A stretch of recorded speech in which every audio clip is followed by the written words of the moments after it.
Blockbuster laughed at Netflix, then punished customers for being late. That mindset, not technology, is what destroyed a rental empire. In the year 2000, a small startup named Netflix offered to sell itself to Blockbuster for just $50 million. The CEO of the rental empire laughed at the offer, dismissing the small team and kicking them out of the boardroom. Today, Blockbuster has only one store remaining in the world, while Netflix is worth hundreds of billions in the global market. This is the autopsy of the most expensive mistake in entertainment history, a lesson on arrogance and failure to adapt quickly. The blue and yellow ticket stub logo was once a symbol of weekend happiness for families across the entire United States. It represented the joy of browsing aisles, picking a movie, and buying popcorn, a ritual that defined an entire generation's childhood. But beneath the surface of this massive success lay a fundamental flaw, a ticking time bomb waiting to destroy the foundation. To understand how this empire fell, we must first look at how it rose to become the undisputed king of rentals. Let us rewind the tape back to the golden age, when physical media ruled the world and digital streaming was unknown. At its absolute peak, a new Blockbuster franchise opened its doors every 17 hours, spreading across the globe like a wildfire. They dominated the landscape with over 9,000 stores worldwide, ensuring that a blue ticket was on every single street corner. However, their primary source of profit was not actually renting movies, but a hated mechanism known as the late return fee. In the year 2000 alone, these punitive fees brought in $800 million, accounting for 16% of revenue.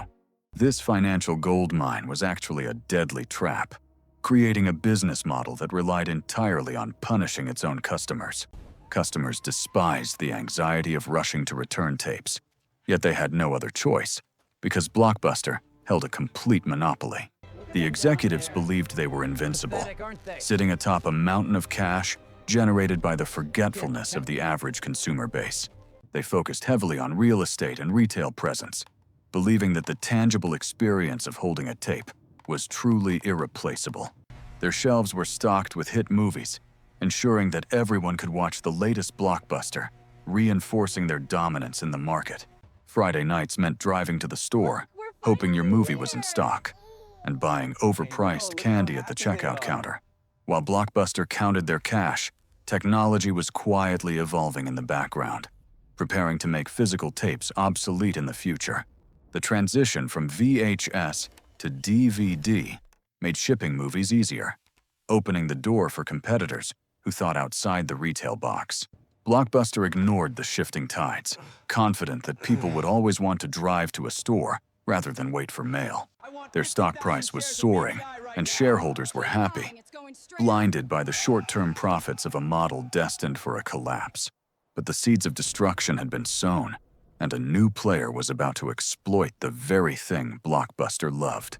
Netflix launched a revolutionary service delivering DVDs by mail, eliminating the need to drive, and crucially, removing all late fees. People loved keeping movies as long as they wanted, feeling a sense of freedom that the blue giant never provided them.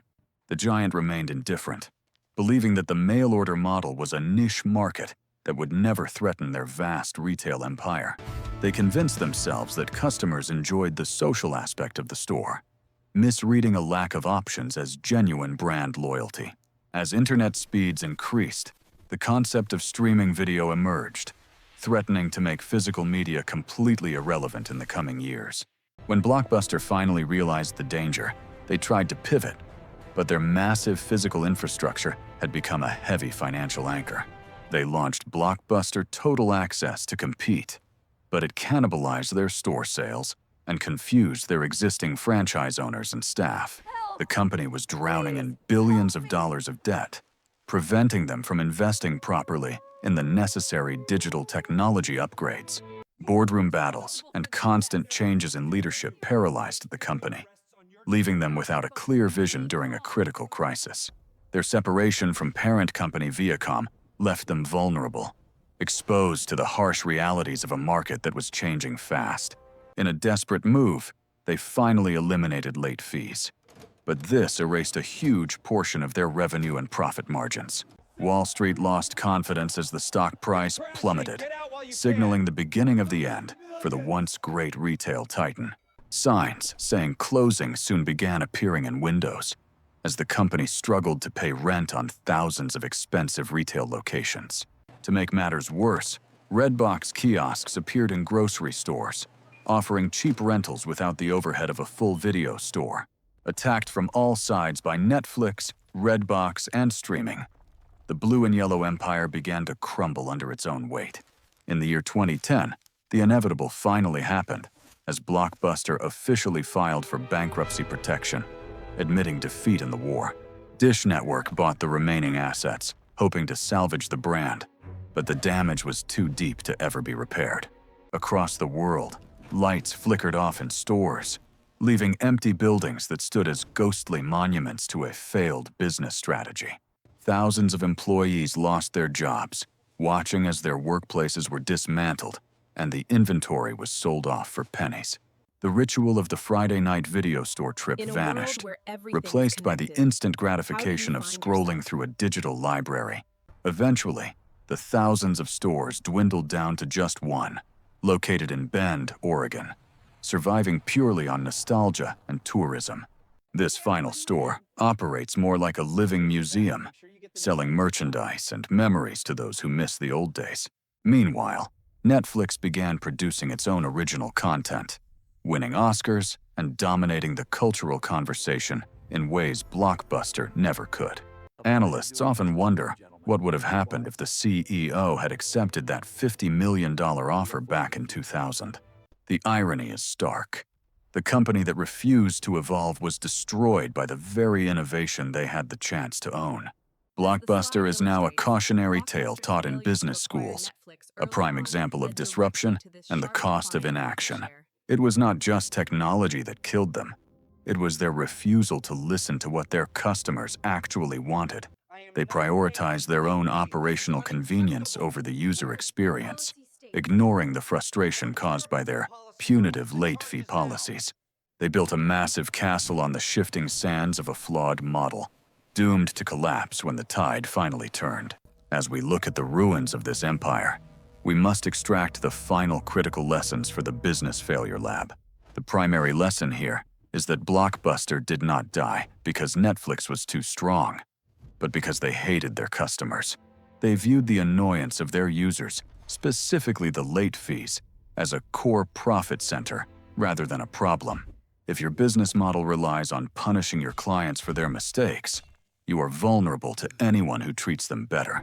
The true winner in any industry is the one who solves the pain of the user, not the one leveraging it. Success requires the humility to kill your old cash cow before a competitor does it for you with a better product. Innovation is not just about new technology.